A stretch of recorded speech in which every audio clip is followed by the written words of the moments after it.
The dust cloud rolled in from the west like a low, restless storm, thin and red and alive with the heat of the day. Fort Stanton sat under the late afternoon sun, a crooked line of weathered buildings and leaning fences carved into the hard face of the desert. Wood groaned in the wind.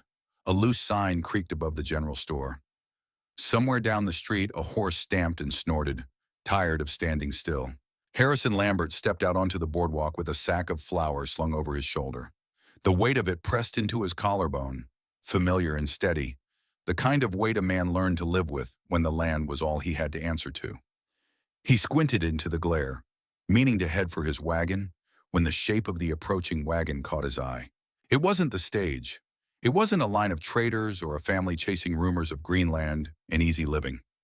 This was a simple freight wagon, its boards scarred by long miles and careless loading, pulled by a pair of tired horses with dust clinging to their flanks like a second skin. Harrison stopped walking. The wagon slowed at the edge of town, wheels crunching over stone and dry earth. Two figures shifted in the back. When they climbed down, the street seemed to hold its breath. They were Apache, a young woman and an older one, wrapped in a thin, travel-worn blanket. The younger stood tall despite the road in her bones, her dark hair braided tight against the wind, her shoulders squared like she expected trouble and had already decided she wouldn't step aside for it. The older woman leaned heavily on her arm, her breath shallow, her face drawn and pale beneath the desert light. Talk rippled through Fort Stanton like wind through dead grass. Harrison felt it before he heard it. The tightening, the way men straightened and women pulled children closer, the way curiosity tipped toward something harder, sharper. The station manager stepped forward, hands on his belt, his mouth already set in a thin line. His words carried down the street, clipped and cold, though Harrison couldn't make them all out. The younger woman moved. She stepped in front of the older one without looking back, placing herself between her mother and the town. Her back was straight, her chin lifted. Her eyes didn't blink, like a wall built out of bone and will. Harrison felt something shift in his chest, slow and heavy, like a door he hadn't opened in a long time being pushed by a steady hand. He lowered the sack of flour to the boardwalk. The thud of it against the wood sounded loud in the quiet that followed.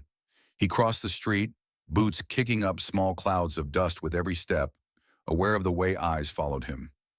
Fort Stanton was small. Every choice a man made became a story before the sun went down. Up close, he could see the lines of exhaustion in the young woman's face.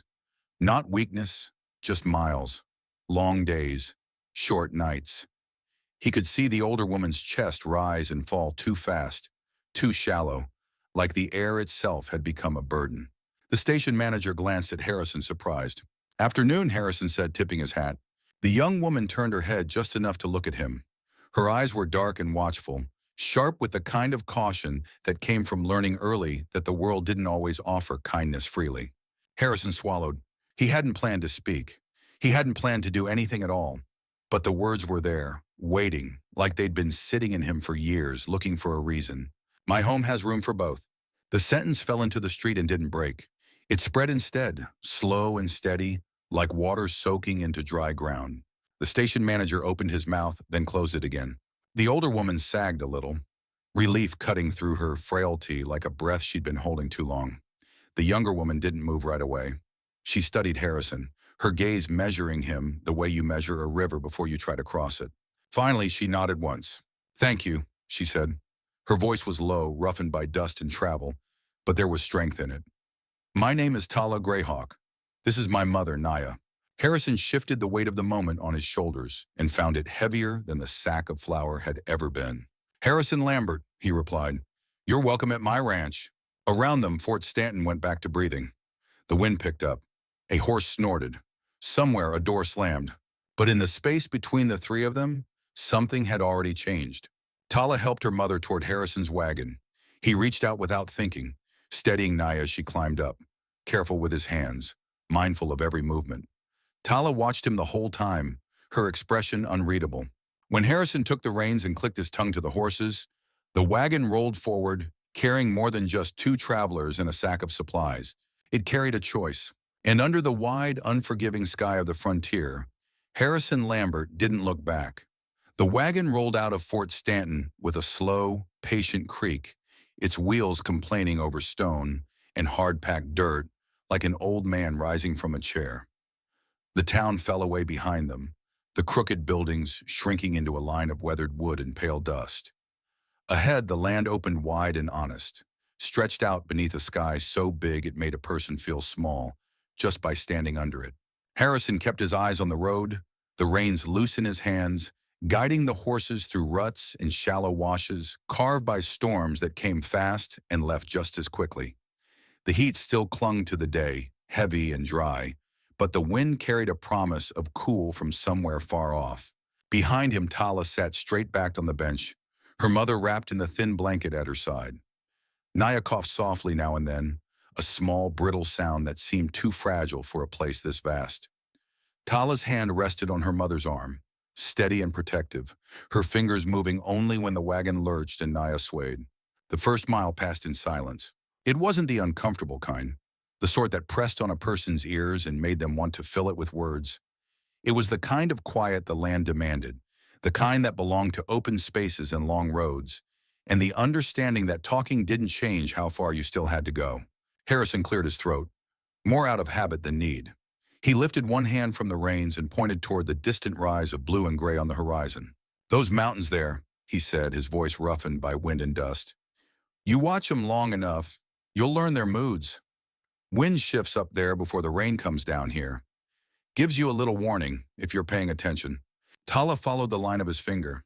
Her eyes traced the jagged edge of the peaks, the way they cut into the sky like broken teeth. She nodded once. "Birds leave the high nest when the air changes," she said. "They don't wait for the storm to prove itself." Harrison glanced back at her, surprised. The corner of his mouth twitched. Not quite a smile. "Guess the land teaches us all the same lessons, one way or another." They rode on, the invisible bridge between them settling into place, built not out of words but out of shared understanding. The horse's hooves drummed a steady rhythm into the earth.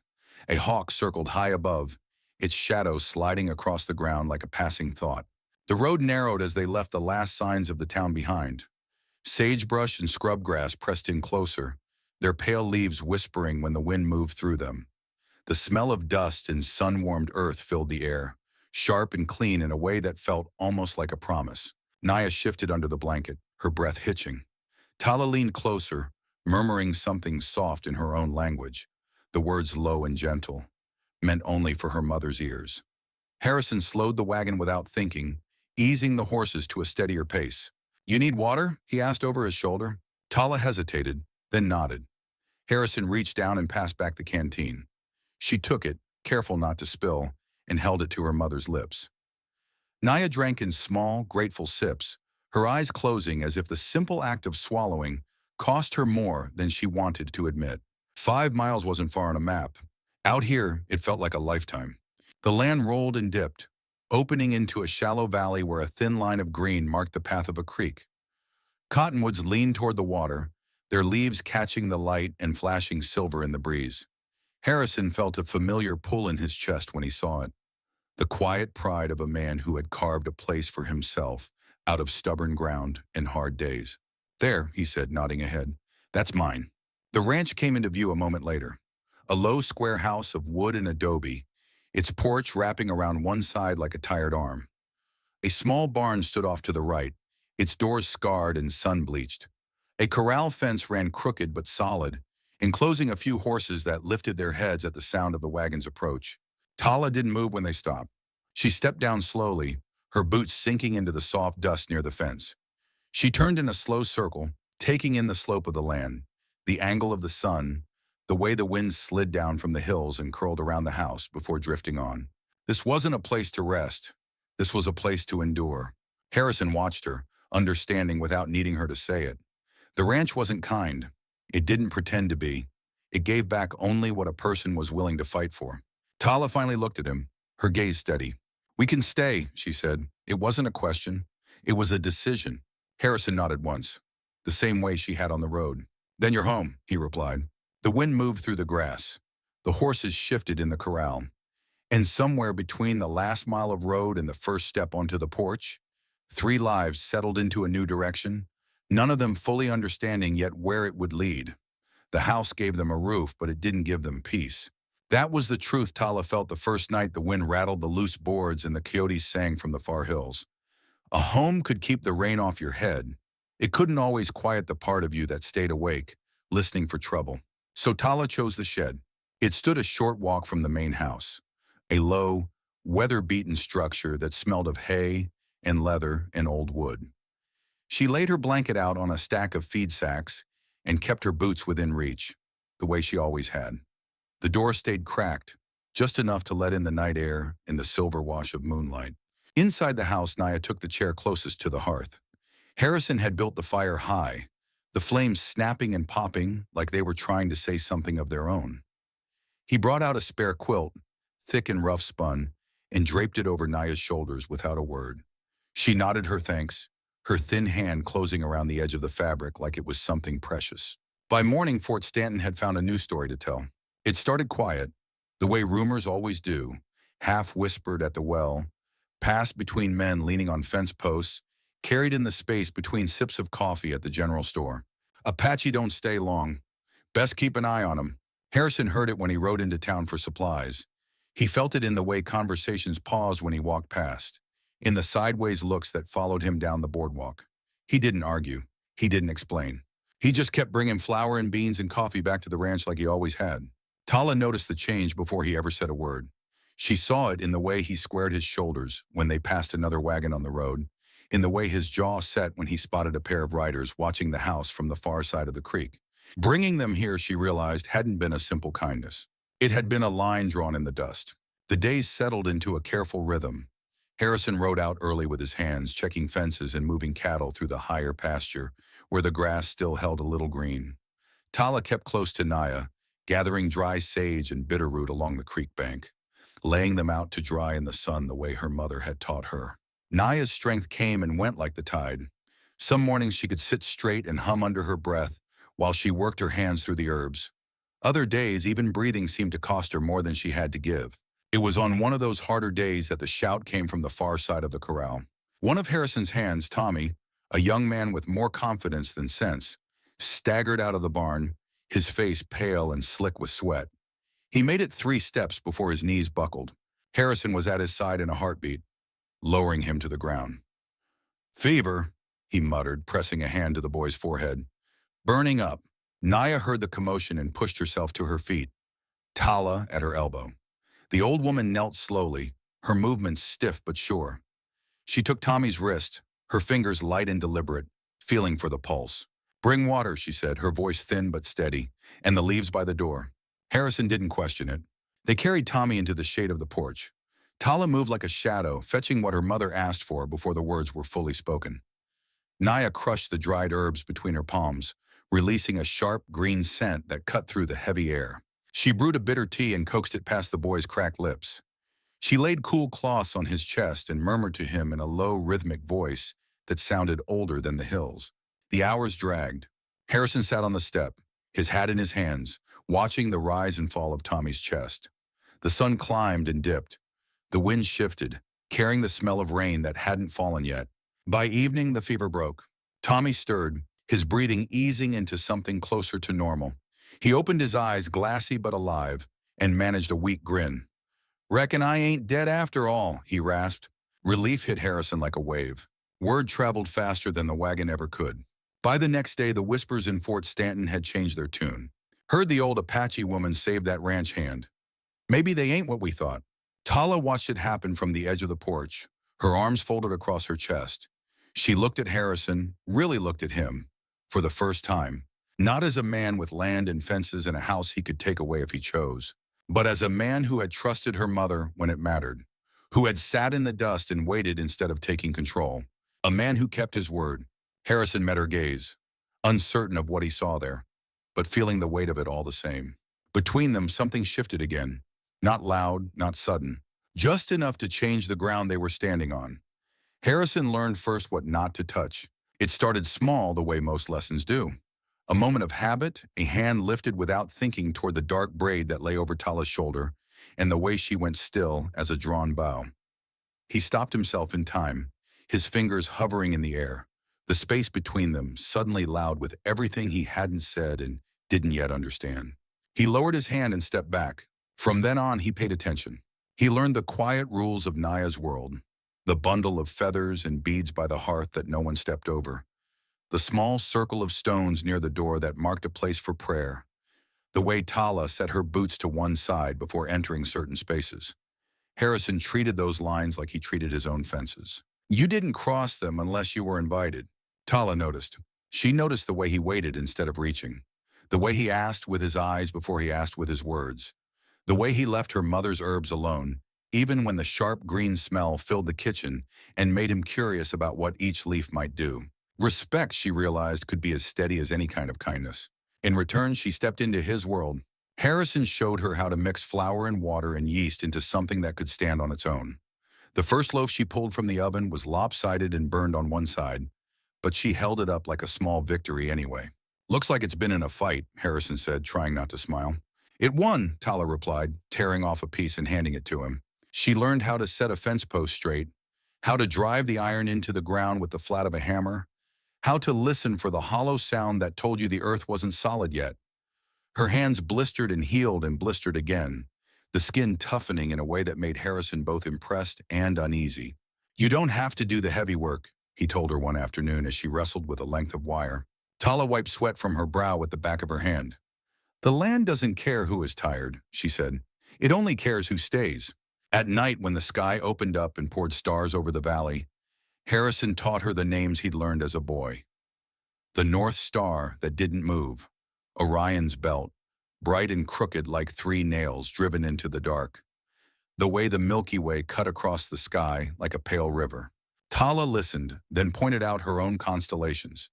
Shapes Harrison had never seen before. Stories woven into the sky that spoke of hunters and spirits and journeys that didn't end when the sun came up. They didn't try to fold one world into the other. They laid them side by side instead. Days stacked on days. The ranch breathed with the slow rhythm of work and weather. Mornings started with the smell of coffee and damp earth. Afternoons rang with the sound of hammer on wood and the low calls of cattle. Evenings settled into the soft gold of the setting sun and the crackle of the fire. They worked. They grew tired.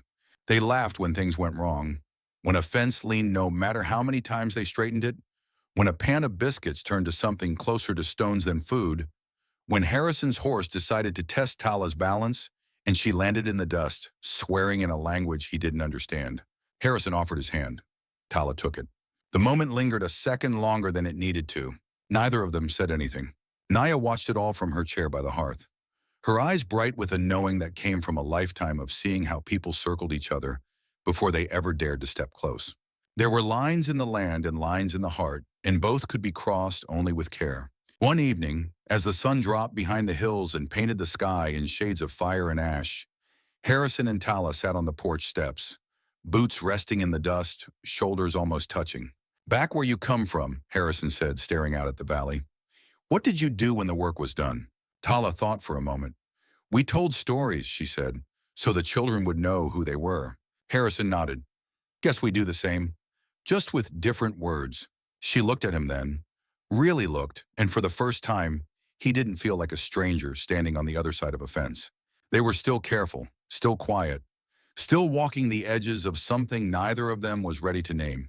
But in the steady, honest labor of shared days, something took root. The morning came in hard and bright, the kind that made the land look sharp-edged and unforgiving. The sky was a clean blue, stretched tight from horizon to horizon, and the wind carried the dry smell of dust and sun-baked grass. It was the sort of day that didn't hide anything. Not tracks in the dirt, not trouble on the road. Harrison was mending a loose rail along the corral when he heard the sound of hooves where there shouldn't have been any. Not the slow, familiar rhythm of his own hands coming back from pasture, but the clipped, restless beat of riders who hadn't come to work. He straightened, hammer still in his hand. Tala felt it too. She stood near the porch, sorting herbs for Naya, when the wind shifted and brought the noise with it. She lifted her head, her body going still in that same quiet way Harrison had learned to recognize. The land was speaking. 5 men rode in from the south, dust trailing behind them like a warning. They pulled up short at the edge of the yard, their horses snorting and stamping, leather creaking as the riders settled in their saddles. Faces Harrison knew from town, neighbors, Men he'd traded with, shared coffee with, nodded to in passing. One of them, broad-shouldered, sunburned, with a jaw set like he'd already decided how this would end, swung down from his horse. "We heard you took in some Apache," he said, not bothering with a greeting. His eyes flicked past Harrison, landing on Tala by the porch. Tala stepped forward. She didn't raise her voice. She didn't reach for anything. She simply moved, placing herself between her mother and the men the way she always did, the way she had since the day she'd stepped off the wagon in Fort Stanton. "Apache don't belong here," another man muttered. "Not on land like this." Harrison felt the weight of the moment settle into his bones. He saw the way Tala's shoulders squared, the way her hand twitched at her side, ready for a fight she'd been fighting her whole life. And then he stepped in front of her. The hammer dropped from his hand and hit the dirt with a dull thud. He didn't reach for the rifle leaning against the fence. He didn't touch the revolver at his hip. He lifted his chin instead. "This is my land," Harrison said, his voice steady, carrying in the open air. "And they're here because I say they are." The men stared at him. For a heartbeat, no one spoke. The wind moved through the grass, whispering against the fence posts. A horse snorted, uneasy. "You're making trouble for yourself, Harrison," the broad-shouldered man said. "Town's already talking." "Town can talk all it wants," Harrison replied. "This here's not the town. This is my ranch." One of the riders shifted in his saddle, hand brushing the butt of his gun. Harrison didn't move. He didn't raise his hands. He didn't back up. He held his ground. Behind him, Tala froze. She had faced men like this before. She knew how fast words could turn into hands, how fast hands could turn into blood. She had expected to stand alone in front of them, to take whatever came because that was what the world had taught her to do. She hadn't expected Harrison to stand there first. The broad-shouldered man let out a breath through his nose, a short, sharp laugh that wasn't humor. "You're serious," he said. "Dead serious," Harrison answered. Another moment passed. The sun beat down. The wind tugged at hats and loose reins. Finally, one of the men spat into the dirt. "Your funeral," he muttered. They mounted up one by one, turning their horses away. Dust rose again as they rode back the way they'd come, their figures shrinking into the wide, open land. The yard felt quiet. Harrison exhaled, slow and deep, the kind of breath you didn't realize you'd been holding. He bent to pick up his hammer, brushing dirt from the handle with a hand that shook just enough for him to notice. When he turned, Tala was looking at him. Not with caution, not with distance, with something pulled tight and bright inside her chest, like a bowstring drawn back and waiting. "You didn't have to do that," she said. Harrison met her eyes. "Yeah," he replied. "I did." The words were simple. The choice behind them wasn't. Naya's voice drifted from the doorway, thin but warm. "The wind changes," she said softly. "You can feel it before you see what it brings." Tala nodded, but her gaze never left Harrison. All her life, she had learned to measure men by what they took, by what they demanded, by how quickly they turned away when standing beside her became inconvenient. Harrison hadn't turned. He had stepped forward. The land around them went back to its slow, patient breathing. The horses in the corral lowered their heads to graze. The sky stayed wide and indifferent, the way it always did. But between the porch and the fence, between the place Tala had always stood and the place Harrison had claimed as his own, something had shifted. Not just the air. The ground itself felt different under her boots. For the first time since she could remember, Tala felt the faint, dangerous pull of something she hadn't allowed herself to want. Belonging. The nights grew quieter in a way that felt wrong. Not the peaceful kind of quiet that settled over the ranch when the cattle bedded down and the wind laid itself to rest in the grass. This was a thinner silence, stretched tight, like the land itself was holding its breath. Naya was fading. It showed in the small things first. The way her hands trembled when she tried to tie the bundles of herbs. The way her steps shortened, each one careful, measured, as if the ground might give way beneath her. The fire by the hearth burned low most evenings now, and she sat closer to it than before, wrapped in her blanket like she was already learning how to let go of the warmth of the world. Tala watched every change with a sharp, quiet fear she didn't put into words. She moved through the house and the yard like a shadow, always close, always ready. Harrison saw it and felt the helpless weight of it settle in his chest. There were some things the land could teach you to fix. This wasn't one of them. The wind came in hard one night, slipping through the cracks in the walls and rattling the door like a restless hand. The fire popped and flared, throwing long, crooked shadows across the room. Harrison was mending a strap by the table when he heard Naya call his name. Not loud. Just enough. He crossed the room and knelt beside her chair. Her face looked smaller in the flicker of the flames, the lines deeper, the skin stretched thin over bone. Her eyes, though, were clear. She reached out and took his hand. Her grip was light, but it held. "You gave us a place to stand," she said. Her voice was a dry whisper, but the words carried the weight of something heavy and old. "Don't let her lose it when I'm gone." Harrison opened his mouth, closed it again. He didn't trust his voice was something that mattered that much. Naya studied him for a moment, then nodded, like she'd already heard the answer in the silence he left behind. She released his hand and leaned back, her breathing shallow but steady. Harrison stayed there long after the fire burned down to coals. The morning came pale and cool, the kind that made the world feel new and fragile at the same time. Mist hung low along the creek, turning the cottonwoods into soft, ghostly shapes. Harrison saddled his horse and waited while Tala wrapped her shawl around her shoulders and kissed her mother's forehead. They rode without speaking, the sound of hooves on damp earth muffled and slow. The air smelled of water and green things, clean and sharp in a way that cut through the heaviness Harrison carried in his chest. He led her to a bend in the creek where the land dipped and opened into a small sheltered clearing. Grass grew thick there, fed by the water that curved through the soil like a silver vein. Sunlight slipped through the leaves in broken patterns, warming the ground in soft patches. Harrison dismounted and held out a hand. Tala took it, her brow furrowed with questions she hadn't asked yet. "This part here," he said, sweeping his arm across the clearing and the line of water beyond. "It's yours." Tala stared at him. "Mine?" she repeated. "Yours," Harrison said, "as long as I draw breath and after. No one can tell you to leave it. No one can take it from you." The creek whispered behind them. A bird lifted from the trees and vanished into the sky. There was no ring, no bending of knees, no crowd to witness it. Just the land and the open air and the truth of what he was offering. Tala swallowed, the world suddenly too big and too close all at once. "Why?" she asked. Harrison didn't look away. "Because everyone deserves a place they don't have to defend every day," he said. "Because your mother asked me to make sure you never stand alone again. And because I don't want you to." The words settled between them, heavy and sure. Tala stepped closer, close enough to feel the warmth of him in the cool morning air.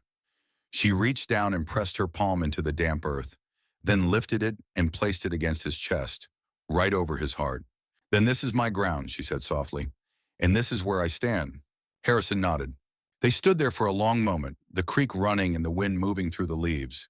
The promise between them held not in gold or paper, but in soil and breath and the steady, unbroken line of the horizon. When they rode back, the sun was higher, the mist burned away. Naya watched them from the porch, her tired eyes taking in the way they moved closer now. The space between them, smaller than it had been the day before. She smiled. The wind had carried her words where they needed to go. The wind carried the news before any rider did. It moved through Fort Stanton in soft, restless currents, slipping between doors and over fences, whispering from porch to porch. Harrison Lambert was getting married. Not in the church, not under a roof, but out on his land, where the sky ran wide and the ground remembered every footstep ever taken across it. People came because they were curious. They came because they were skeptical. They came because, in a place like Fort Stanton, you didn't often get the chance to witness something that felt like history being written instead of just lived through. The morning of the wedding broke clear and pale, the sun rising slow and steady over the hills. Cottonwood leaves along the creek flashed silver in the breeze. The grass bent and straightened again, like the land itself was breathing. Harrison stood near the bend in the water where he had made his promise to Tala. He wore his best shirt, clean but still carrying the faint scent of leather and smoke that never quite left him. His hands kept finding each other, clasping and unclasping, like they were looking for something to hold on to. Around him, people gathered in a loose circle. Ranch hands stood beside shopkeepers, farmers beside travelers, Apache families beside men who had once crossed the street to avoid them. The line between us and them blurred, not gone, but thinner than it had ever been. Then Tala came. She didn't walk down an aisle. She came across the grass from the shade of the trees, her steps slow and steady, her chin lifted to the open sky. She wore no white, no lace, no borrowed tradition that didn't belong to her. Her dress was soft deer hide and cloth stitched by Naya's careful hands. The patterns worked into the fabric like quiet stories meant to last longer than words. Feathers lay woven into her hair, catching the light when she moved. Beads rested against her collarbone, cool and bright against sun-warmed skin. A murmur moved through the circle, but it faded when Tala reached Harrison's side. For a moment, the two of them just stood there, the land stretching out behind them, the sky arching overhead like a promise too big to put into language. Naya sat near the front, wrapped in her blanket, her face drawn but her eyes shining. She had placed a small bundle of herbs on the ground between Harrison and Tala, a quiet blessing laid where both worlds could touch it.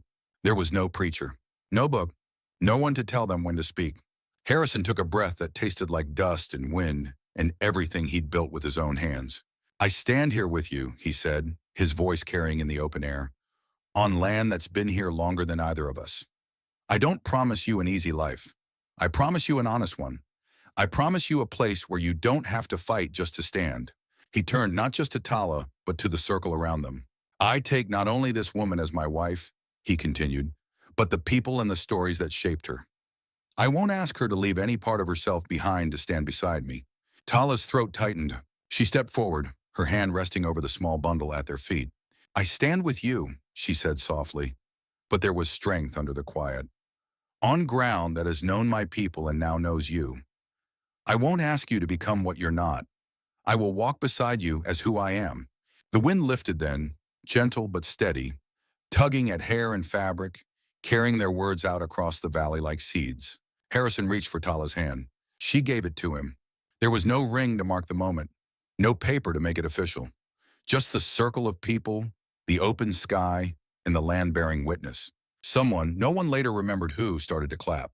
It spread hesitant at first, then stronger, until the sound filled the space between the trees and the hills. Tala leaned in, resting her forehead briefly against Harrison's. The gesture was small, private, meant only for the two of them.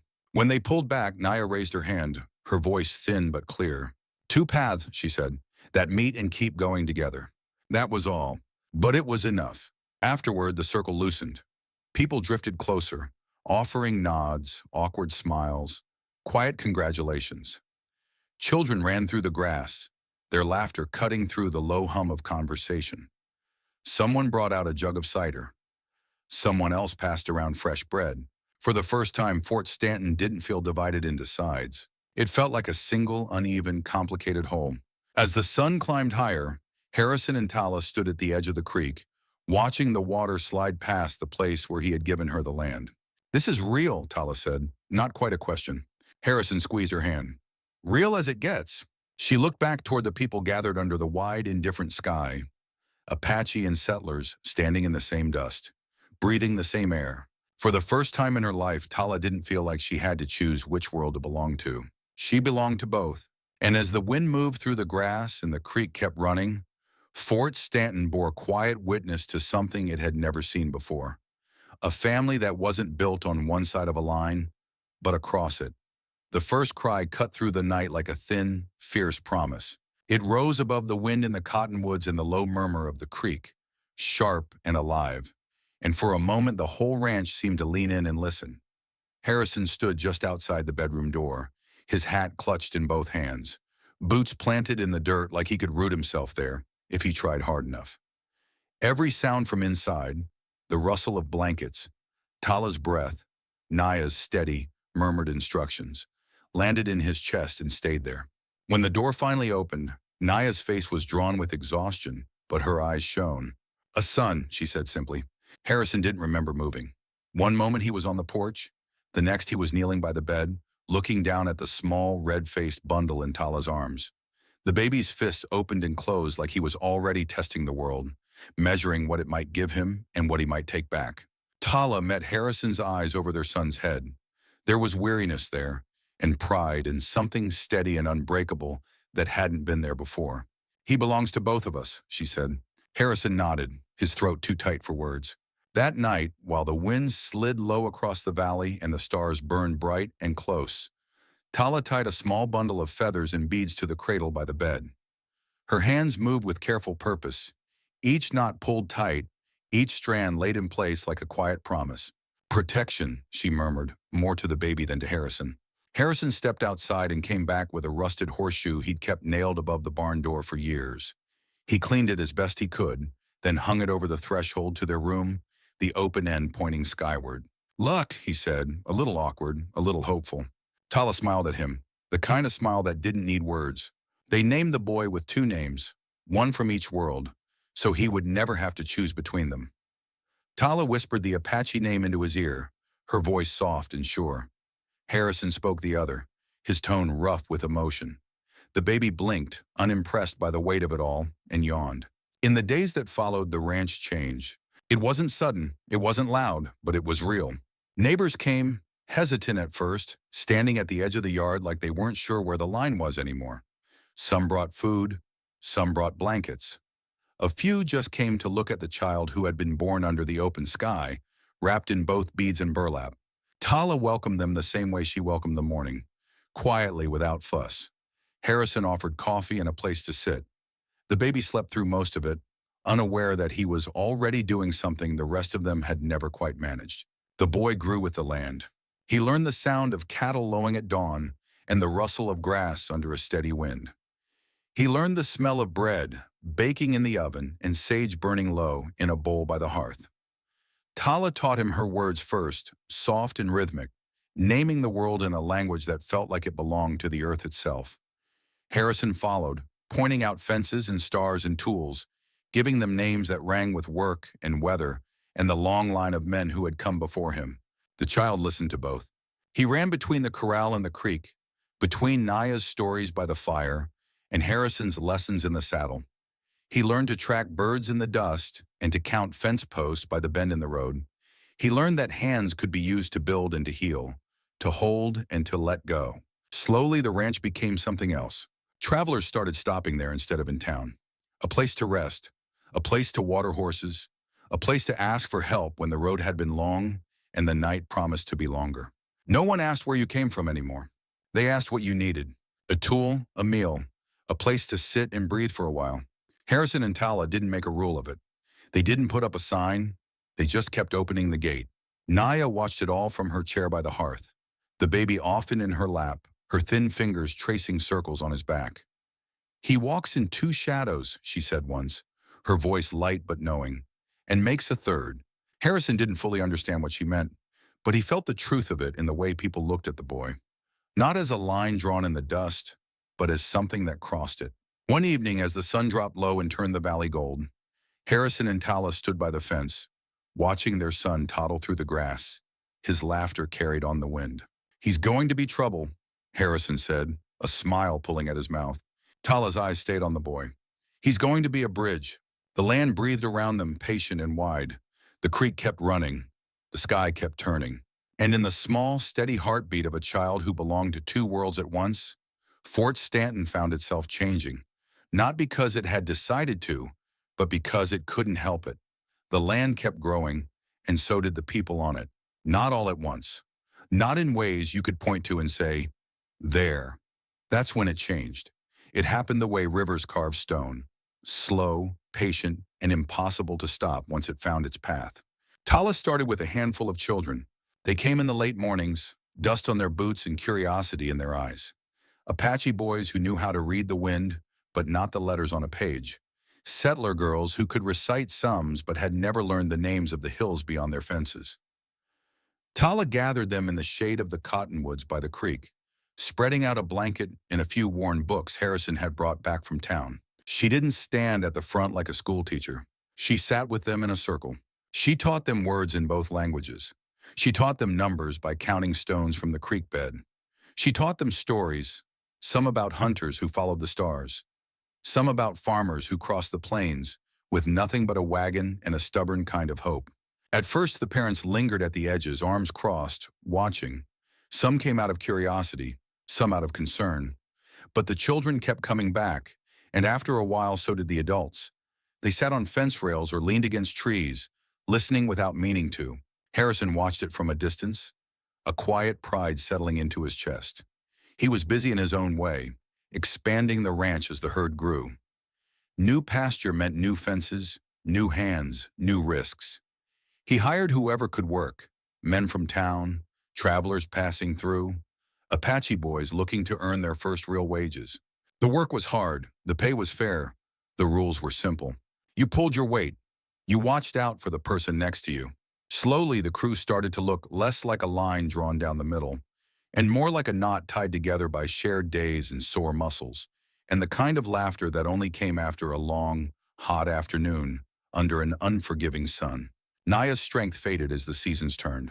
She still sat by the hearth, still sang the old songs to her grandson, still pressed herbs into the hands of anyone who came to the door with a cough or a cut. But her breath grew shorter, her steps smaller. Tala stayed close, learning the recipes and remedies, memorizing the stories her mother told in the low evening light. One morning the wind came in soft and steady, carrying the smell of rain from far off. Naya didn't wake. They buried her on the hill above the ranch, where the valley spread out wide and open below, and the mountains stood blue and distant against the sky. Harrison dug the grave with his own hands, the earth heavy and cool on the shovel blade. Tala laid a bundle of herbs and feathers on the mound, her fingers trembling just enough to show the weight of the moment. The wind moved through the grass, whispering like an old voice that didn't need words. People came, more than Tala expected, more than Harrison would have believed years ago. Apache families stood beside ranchers, shopkeepers beside cowhands. They didn't say much. They didn't need to. Naya had stitched enough seams and mended enough bodies and fed enough souls that her absence felt like a space everyone noticed. After that, the ranch felt quieter in a different way. The boy grew taller, his laughter carrying farther across the yard. Tala's circle of students grew into a real classroom, a long table under a roof Harrison built with his own hands.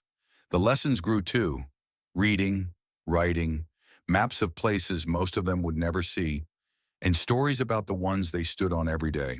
Fort Stanton changed. Not fast, not easy. There were still looks, still words said under breath, still days when the old lines showed themselves like scars that never quite healed. But there were also shared meals, shared work, shared worries when the rains didn't come or the cattle fell sick. The questions people asked at the ranch stayed the same. Not where are you from, but what do you need?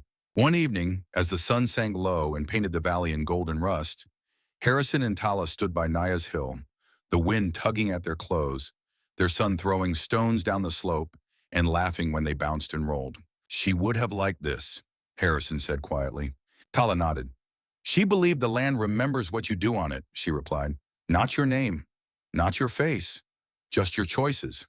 Harrison thought about the fences he'd built, the hands he'd hired, the doors he'd kept open. He thought about the first day Tala had stepped off that wagon, standing like a wall in the middle of a dusty street. Guess we better make good ones then, he said. Tala reached for his hand, her grip steady and warm. Below them, the ranch breathed with the sound of voices and movement. Children calling to one another, horses shifting in the corral. The low murmur of people who had learned, slowly, to stand in the same place without needing to push someone else out of it. The land didn't care who they had been. It cared what they were becoming. And in that wide, open space between past and future, Harrison and Tala stood, leaving behind something neither of them could hold in their hands, but both of them could feel in the ground beneath their feet. A legacy that walked and spoke and learned and laughed. A legacy that lived. The rock was still there. Time had worn its edges smooth, softened the sharp corners the way it softened everything else, but it hadn't moved. It sat above the bend in the creek like a quiet witness, looking out over the valley that had grown up around it. Harrison and Tala sat side by side, their boots resting in the dust, the wind tugging gently at their clothes. Below them, the ranch spread wide and familiar, fences running in long, patient lines, cattle moving like slow shadows across the pasture, smoke lifting from the chimney of a house that had been built and rebuilt by their own hands. The schoolhouse stood not far from the cottonwoods, its windows thrown open to the late afternoon light. Children's voices drifted up the hill, bright and careless, carried on the same breeze that once brought two strangers together on a dusty road. Tala watched them for a long moment. Do you remember, she said softly, how the land looked the first day I came here? Harrison smiled. Hard and empty. It wasn't empty, Tala replied. It was waiting. She turned to him, her hair streaked now with silver, her face lined by sun and wind, and years that had been full instead of easy. That day, she said, you didn't just give me a roof. You gave me a place to stand, a place where I didn't have to look over my shoulder and wonder when I'd be told to move on. Harrison reached for her hand, his grip still strong, still steady, though his knuckles were thick now and his skin marked by time. You gave me a family, he said, in a world bigger than the one I knew. Before you, all I saw was fence lines and pasture, and the next season's work. You taught me to see people instead of property. They sat in the quiet that followed, the kind of quiet that didn't need filling. Down below, their son moved among the children, taller now, broader in the shoulders, his laugh carrying just like it had when he was small. He paused to help one of the younger boys up after a tumble, clapping dust from the child's back with the same easy patience Harrison remembered from 100 long days on the ranch. The land breathed around them. The creek kept running, the sound of it a soft, steady thread through the years. The wind moved through the grass, whispering against the fence posts, through the cottonwoods, across the schoolyard where chalk marks and footprints mixed in the dirt. Tala leaned her head against Harrison's shoulder. My mother used to say the land remembers what you leave on it, she murmured. Not your name, not your face, just the way you treated what was given to you. Harrison nodded. Guess we left more than tracks then. They watched as a group of travelers rode up to the gate, dusty, tired, uncertain. Harrison could see their hesitation even from this distance, the way they slowed, the way one of them pointed toward the house instead of the town. The gate opened. Someone waved them in. Tala smiled, a small knowing curve of her lips. They don't ask where you're from anymore. No, Harrison said. They ask what you need. The sun sank lower, spilling gold and copper across the valley, turning the ranch and the school and the creek into a painting made of light and shadow. The sky burned at the edges, pink and purple and deepening blue, like it couldn't quite let go of the day. Harrison took a breath that tasted of dust and grass and smoke. Funny thing, and he said, I didn't know what I was saying back then. Not really. Tala glanced at him. But you meant it. Yeah, he replied, I did. He squeezed her hand, the same hand that had pressed into the earth years ago and claimed a place that would never be taken from her. The wind picked up, lifting the ends of Tala's hair, tugging at the brim of Harrison's hat. It carried the sound of voices and hooves and the lowing of cattle and the laughter of children, all the small ordinary noises that, stitched together, made a life. Harrison spoke the words again, not loud, not for anyone else to hear. My home has room for both. But now the words didn't stop with them. They moved down the hill, across the ranch, into the schoolyard and the gate, and the road beyond. They settled into the spaces between people who sat at the same table, who worked the same land, who raised their children under the same wide, indifferent sky. Tala closed her eyes and let the wind move over her face. When she opened them again, the sun was almost gone, the first stars pricking through the dark like quiet promises. Harrison and Tala rose together, slow and careful, and started down the path toward the lights of home, toward the place that had grown from a single choice made on a dusty street into something that would outlast both of them. Behind them, the rock stayed where it was, holding the shape of their absence. Ahead of them, the door stood open.